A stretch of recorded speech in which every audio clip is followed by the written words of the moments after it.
In a quiet suburban neighborhood, a black couple had just moved in, eager to begin their new life. But their dream quickly fell apart when a stubborn neighbor started making noise early in the morning, disturbing the entire street. Even after the black husband politely spoke up, the man defied him and deliberately made even more noise. Soon after, when the police arrived, the neighbor would come to regret his actions. Before we dive in, what time are you listening? Where are you from? Drop a comment below and tell me.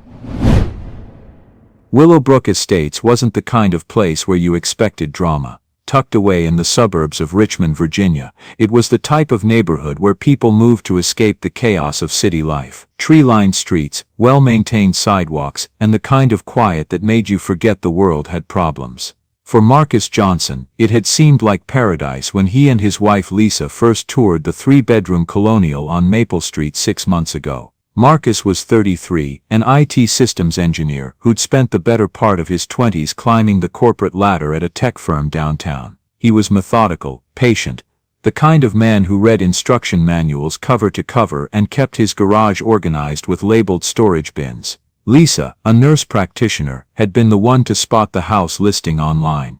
"Look at that backyard," she'd said, pointing at her laptop screen. "We could finally have that garden we've been talking about." They'd been the first black family to move onto Maple Street in anyone's recent memory. Not that it mattered, Marcus told himself. This was 2024, after all. People judged you by your character, not your skin color. At least, that's what he wanted to believe.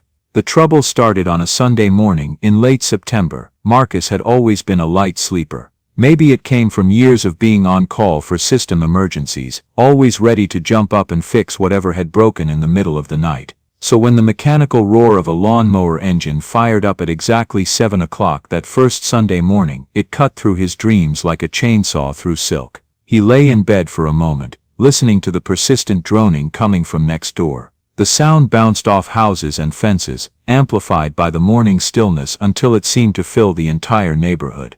Lisa stirred beside him, pulling a pillow over her head. "Seriously," she mumbled into the mattress. "It's Sunday morning." Marcus checked his phone. 7:02 a.m. He'd been in corporate environments long enough to know that timing wasn't accidental. People who started their lawnmowers at exactly 7 o'clock on Sunday mornings were making a statement. He pulled on a t-shirt and shorts and walked outside, the cool autumn air hitting his skin. The sound was even louder out here, echoing off the Johnsons' house and back. Across the street, he could see Mrs. Peterson peeking through her curtains.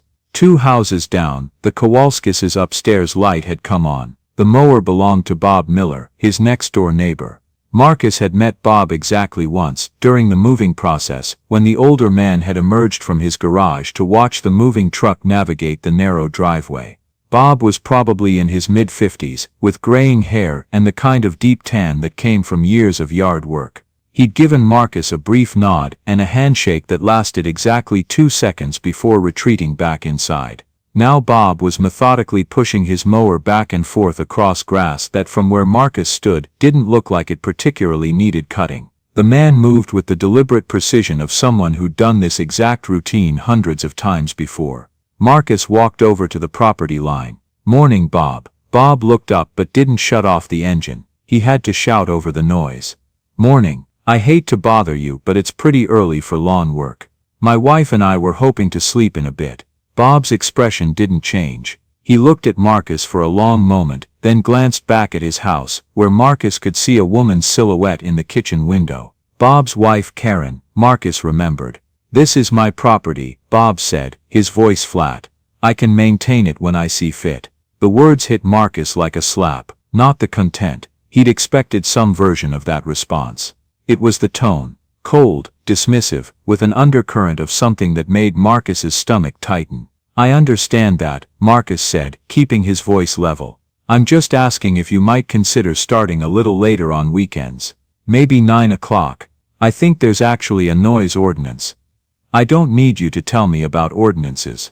Bob's hand tightened on the mower handle. "If you can't handle a little noise, maybe you should have thought about that before moving to suburbia." Marcus felt heat rising in his chest, but he forced himself to stay calm. This wasn't about winning an argument. It was about establishing a relationship with a neighbor he'd have to live next to for years to come. "Look, I'm not trying to cause problems. I just thought we could work something out. Neighbor to neighbor. Bob stared at him for another moment, then yanked the mower's starter cord. The engine roared back to life, effectively ending the conversation. He resumed his methodical pattern across the lawn, without another glance in Marcus's direction. Marcus stood there for a few seconds, watching Bob's back as he pushed the mower away. Then he turned and walked back to his house, acutely aware that several neighbors were now openly watching from their windows. Inside, Lisa was making coffee. She looked up as he came through the kitchen door. "How'd it go?" Marcus shook his head. "He basically told me to deal with it." Lisa frowned. "What exactly did he say?" "That it's his property and he can do what he wants."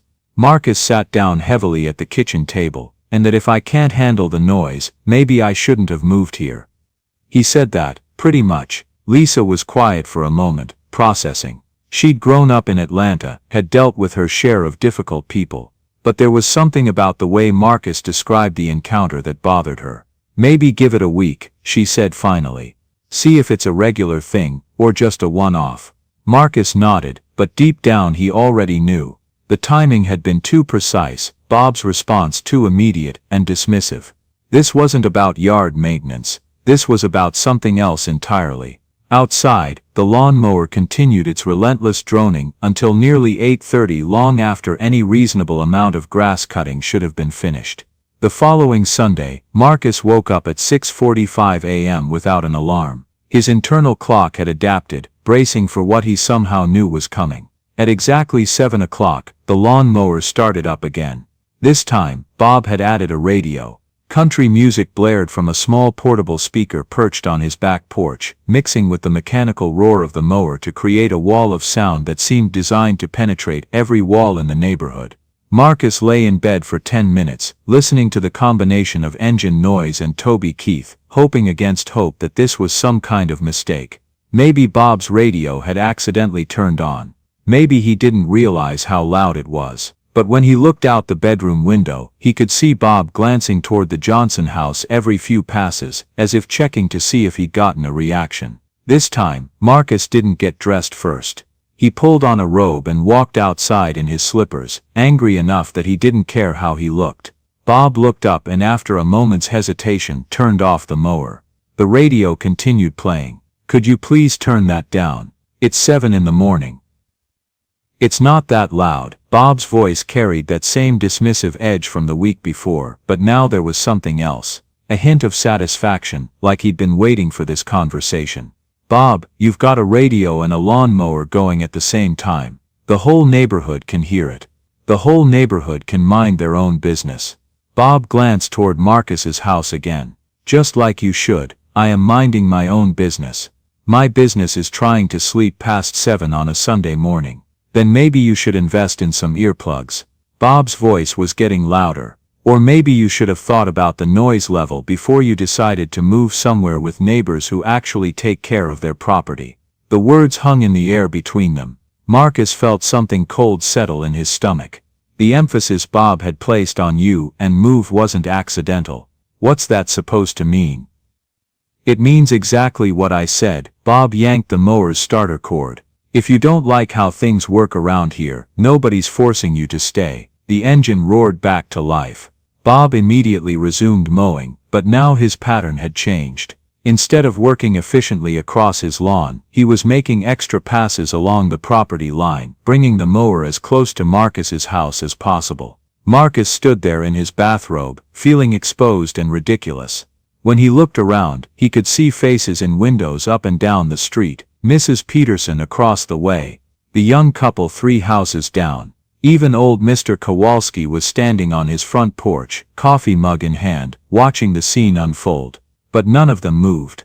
None of them came over to mediate, or even to acknowledge that what was happening was unreasonable. They just watched, like spectators at some uncomfortable piece of street theater. Marcus walked back inside, his face burning with embarrassment and anger. Lisa was waiting in the kitchen, having heard the entire exchange through the open window. "He's doing this on purpose," she said. It wasn't a question. "Yeah." Marcus sat down hard, in one of the kitchen chairs. "The question is why." But even as he said it, he knew why. He'd known from the moment Bob had looked at him and said you should have thought about that before moving here. The emphasis, the tone, the way Bob's eyes had swept over him like he was cataloging everything that didn't belong. We should report this to the HOA, Lisa said. There have to be noise rules. Marcus hesitated. If we do that we become the new neighbors who immediately start causing problems. We're not causing problems. He is. That's not how it's going to look.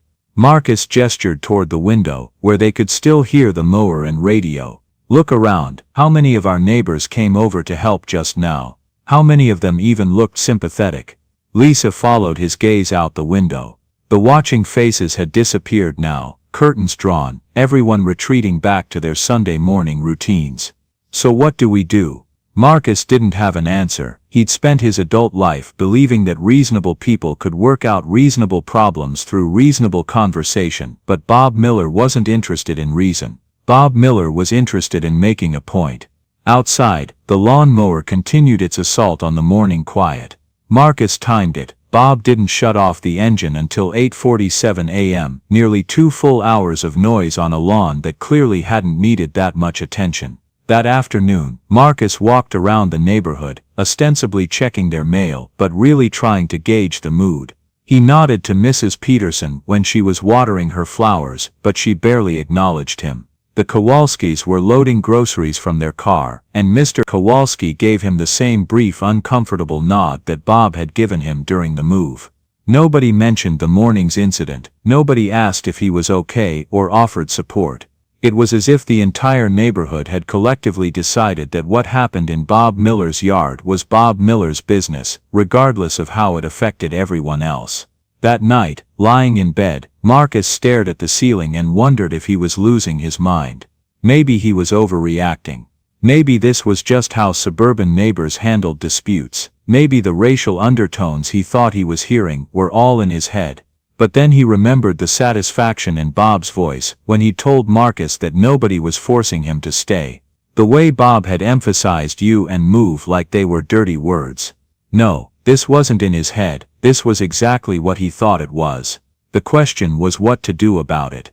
The third Sunday started differently. Marcus's eyes snapped open at 5:58 a.m., his body now fully conditioned to expect the worst. He lay still, listening to the pre-dawn quiet, hoping that maybe this week would be different. Maybe Bob had gotten whatever point he was trying to make out of his system. At exactly 6 o'clock in the morning, the lawn mower roared to life. Not 7 o'clock. 6. The sound cut through the morning darkness like a chainsaw through glass. It was still dark outside, that deep blue-black of early autumn dawn, when even the most ambitious joggers were still in bed. The mechanical roar seemed even louder in the darkness, bouncing off sleeping houses and amplifying into something that felt almost violent in its intensity. Marcus bolted upright, his heart hammering. Beside him, Lisa jerked awake with a gasp. "Jesus Christ," she whispered. "It's not even light outside." Marcus was already out of bed, pulling on clothes with sharp, angry movements. This wasn't about grass. This wasn't about property maintenance. This was about something much more fundamental, and Bob Miller had just crossed a line that couldn't be uncrossed. "Marcus, wait," Lisa started, but he was already heading for the door. Outside, the world was still painted in shades of gray and black. Street lights cast long shadows between houses, and the air carried that crisp bite of early fall that made everything seem sharper, more immediate. The lawn mower's engine created a harsh mechanical symphony that seemed designed to wake every living thing within a half-mile radius. Marcus walked across his yard with purposeful strides, no longer caring about politeness. Bob was making deliberate passes across his lawn, the mower's headlight cutting through the darkness. He had to have seen Marcus coming, but he didn't slow down. "Bob," Marcus's voice carried across the yards with authority that surprised even him. Bob looked up and for the first time in 3 weeks, immediately shut off the mower. The sudden silence was almost as jarring as the noise had been. "Are you completely out of your mind? It's 6 o'clock in the morning, it's not even light outside." Bob straightened up slowly, his hand still gripping the mower handle. In the dim street light, his face looked older, more weathered, but there was no embarrassment at being caught doing something unreasonable. If anything, he looked like he'd been waiting for this moment. I get up early. I do my work when I want to do my work. Work, Marcus gestured at the lawn around them. Bob, you cut this grass last week. You're not doing work, you're making noise. It's my property. Bob's voice was getting louder. I don't need permission from you or anyone else. By now lights were coming on up and down Maple Street. Marcus could see figures moving behind curtains, people drawn to their windows by the sound of raised voices. Bob, you're being deliberately provocative. You started at 7, then you added the radio, now you're starting at 6. You're escalating this on purpose. Bob's face changed, hardening into something uglier. Nobody's making you stay here if you don't like the way things are. The words hit like a physical blow. Marcus felt something cold and final settle in his chest. There was no pretense left now. Bob Miller had just told him, in front of half the neighborhood, that he didn't belong here. Fine, Marcus said quietly. We'll see about that. He turned and walked back toward his house, feeling the weight of a dozen stairs on his back. Behind him, he heard Bob yanking the mower's starter cord, firing the engine back up with vindictive satisfaction. But by the time Marcus reached his front door, he could also hear something else, the distant wail of sirens, growing closer. Mrs. Peterson had made a phone call. The Richmond County Sheriff's deputy arrived 7 minutes later. Marcus watched from his window as Deputy Rodriguez emerged, looking like he'd rather be anywhere else at 6:30 on a Sunday morning. Bob had shut off the mower when the patrol car pulled up, but he stood beside it with arms crossed, prepared to defend his position. His wife Karen came outside in a bathrobe, looking worried. "Good morning, gentlemen," Deputy Rodriguez said, addressing both men. "We got a call about a noise disturbance." Bob jumped in first. "Officer, I was doing routine yard maintenance on my property when this man started harassing me." "Yard maintenance at 6 in the morning." Rodriguez looked around at the still dark street. "County Code 1423, Rodriguez said, pulling out a citation book. "Prohibits powered lawn equipment before 9 a.m. on Sundays, 7 a.m. other days." Bob's confident expression faltered. "That's ridiculous. I've been maintaining my lawn for 50. Sir, we've had several calls about early morning lawn mowing in this neighborhood over the past few weeks." "Several calls." Marcus looked around. Mrs. Peterson was nodding. Mr. Kowalski was studying his feet. Even the young mother 3 houses down was giving Bob a hard stare. "Can anyone confirm the time?" Rodriguez asked. Mrs. Peterson stepped forward.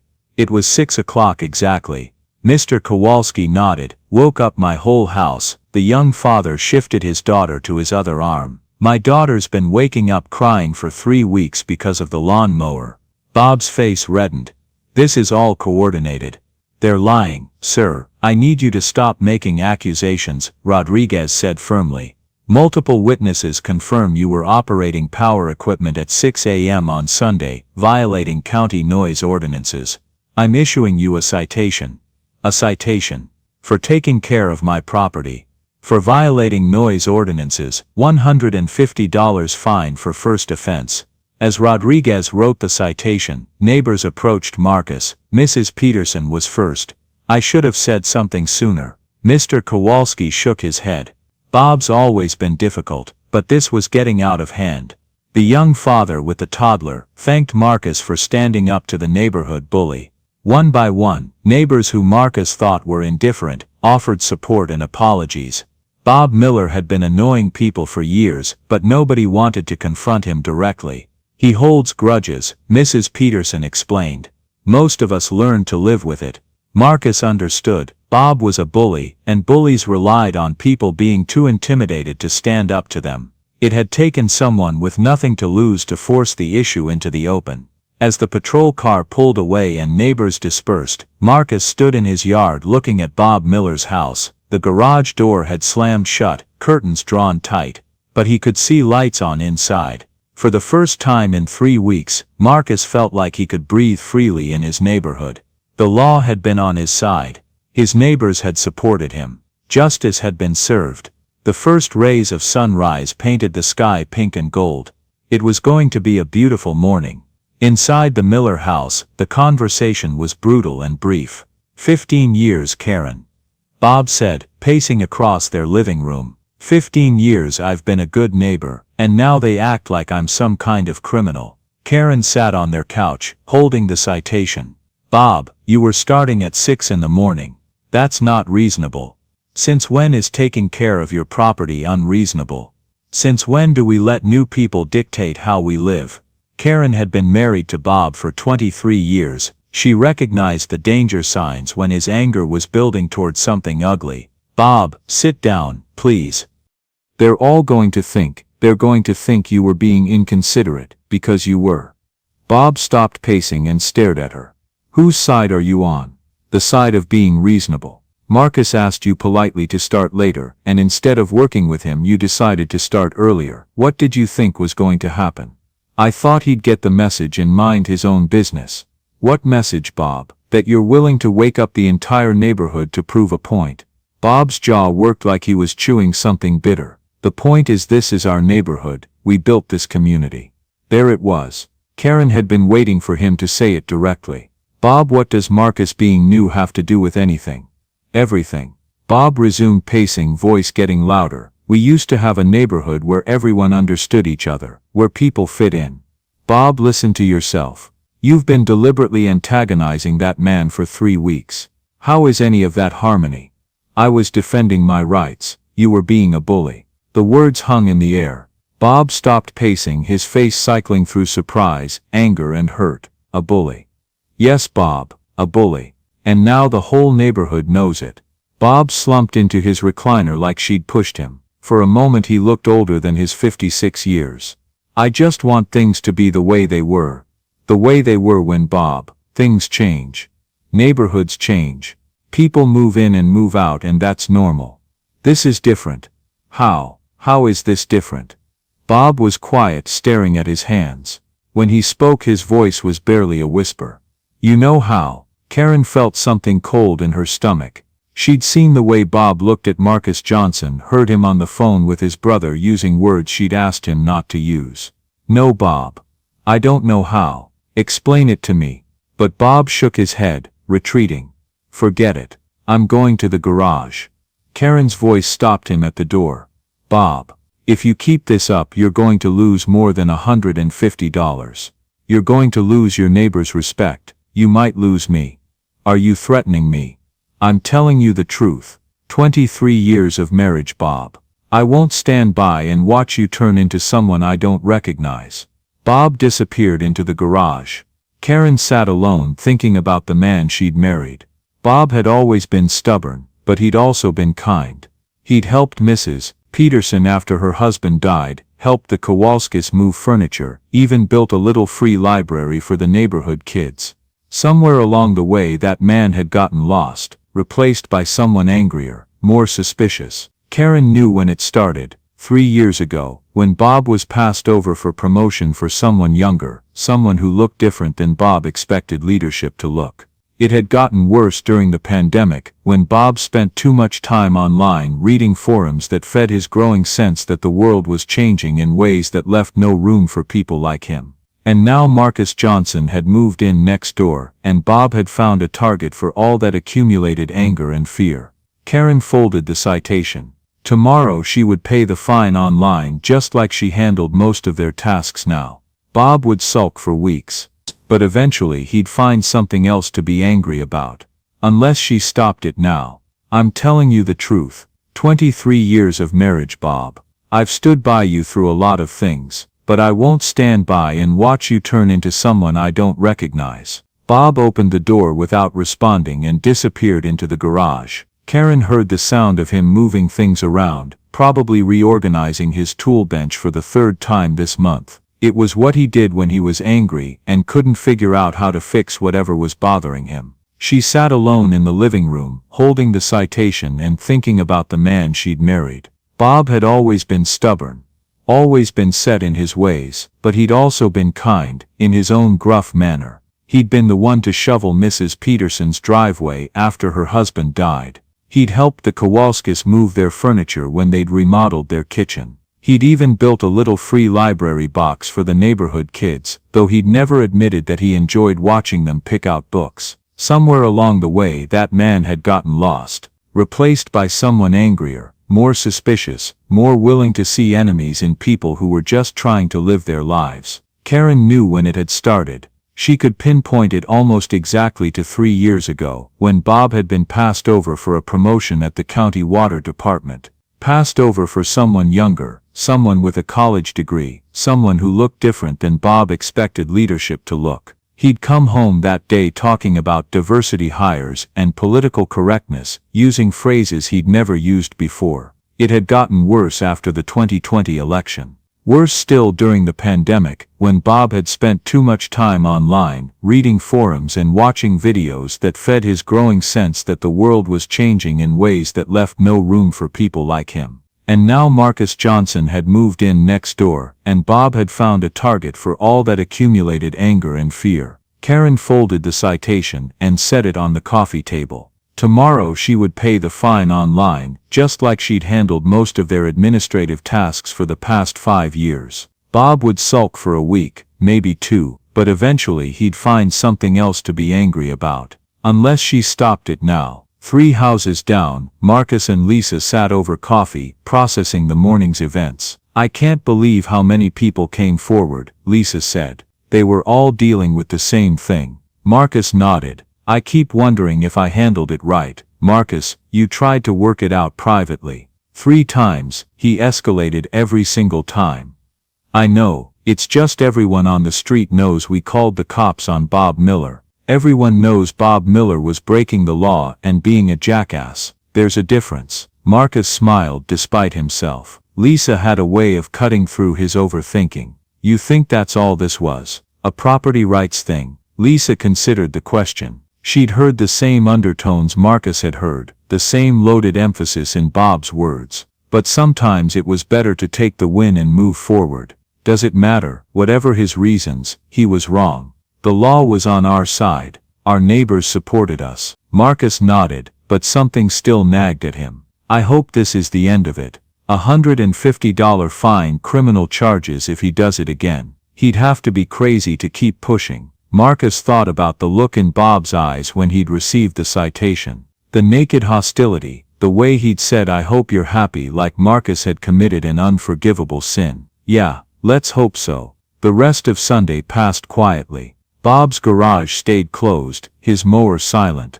By afternoon Maple Street returned to normal. Kids playing, neighbors washing cars, joggers passing by. But there were changes. Mrs. Peterson waved when Marcus got the mail. The young couple with the baby stopped to chat during their evening walk. Even Mr. Kowalski nodded Monday morning. The confrontation had broken an invisible barrier. People who'd been polite but distant were suddenly willing to engage, to acknowledge they were all in this together. Only the Miller house remained closed off. Curtains drawn, garage shut, neither Bob nor Karen appearing in their yard all week. Friday afternoon, Marcus was working in his backyard when he heard voices from the Miller's kitchen window. The window was open to catch the fall breeze, and sound carried clearly. "Talking to Jenny about it," that was Karen's voice. "I don't want to talk to your sister." Bob sounded tired rather than angry. "She doesn't think she knows everything. She thinks you need someone to talk to."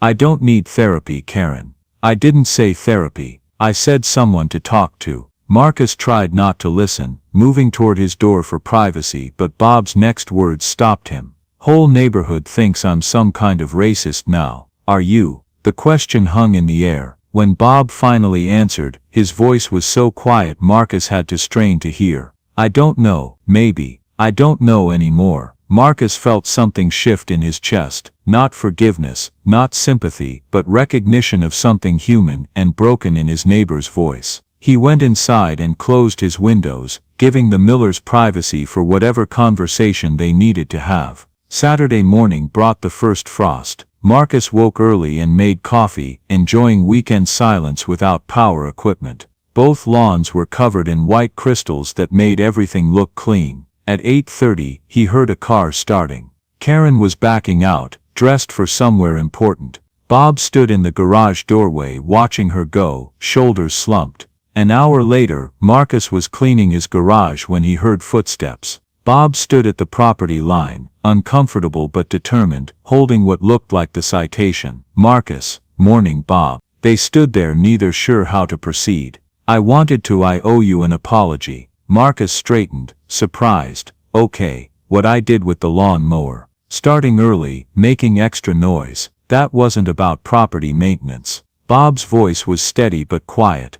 That was about other things. Things that don't have anything to do with you. Marcus set down his box and gave Bob full attention. I've been angry about a lot of things that don't make sense when I try to explain them. Work stuff. Getting older. Everything changing faster than I can keep up. He paused. That's not your problem. It wasn't fair to take it out on you. I appreciate that, Bob. Karen says I need to talk to someone. A counselor. She's probably right. Bob looked at the citation. She also says I need to pay this fine and stop acting like a victim. She sounds smart. Yeah, she is. Smarter than me. Bob looked up, meeting Marcus's eyes for the first time since that first handshake. I don't know if we'll ever be friends. I don't know if you'd want to be. But I'd like to try being decent neighbors. Marcus considered the offer. 3 weeks ago he would have jumped at this resolution. But he'd heard Bob telling him he didn't belong. Seen the satisfaction in Bob's eyes when making his mornings miserable. Still, people could change. Sometimes they needed to be pushed to the edge before looking at themselves honestly. Karen Miller was clearly doing the pushing. Decent neighbors sounds good, Marcus said. No more 6 a.m. lawn mowing. No more 6 a.m. lawn mowing. Bob actually smiled slightly. Probably no lawn mowing until spring. This frost ends the growing season. They shook hands briefly, formally. Not friendship, not forgiveness exactly, but a ceasefire. A mutual agreement to coexist peacefully. As Bob walked back, Marcus reflected on the past month. He'd moved to suburbs looking for peace, found conflict instead. But he'd also found community in neighbors who finally spoke up, in laws protecting everyone's right to reasonable quiet, in the principle that people had to treat each other with basic courtesy regardless of differences. Most importantly, he'd learned about himself. When pushed, he could push back. When challenged, he could stand his ground. When tested, he could prove he belonged exactly where he chose to live. 6 months later, first warm weekend of spring, Marcus was working in his backyard when he heard the familiar sound of a mower starting next door. He glanced at his watch, 9:15 a.m. Saturday. Bob Miller was making his first pass across his lawn, moving with methodical precision. But the anger was gone, replaced by simple focus on the task. When Bob spotted Marcus watching, he raised a hand in greeting. Marcus waved back. They weren't friends, probably never would be, but they were neighbors who'd learned to coexist with mutual respect. That afternoon, planting tomatoes in his garden, Marcus heard voices from the Millers' backyard. Bob and Karen were setting up patio furniture, talking and laughing like people who'd remembered why they liked each other. It wasn't a perfect ending. No dramatic reconciliation, no profound understanding that erased months of conflict, but it was a real ending, the kind that happens between actual people who have to figure out how to live side by side despite their differences. Sometimes, Marcus reflected as he patted soil around his seedlings, that was enough. Sometimes victory wasn't changing people's hearts, but establishing boundaries and consequences that let everyone coexist peacefully. Bob's mower continued until nearly noon, but it no longer sounded like an assault on neighborhood peace. It sounded like exactly what it was, routine maintenance by a man who'd learned the difference between exercising rights and respecting neighbors. In the quiet that followed, as families emerged to enjoy the first beautiful day of spring, Maple Street felt exactly like what Marcus and Lisa had hoped for, a place where people could build a life together. One conversation and one compromise at a time.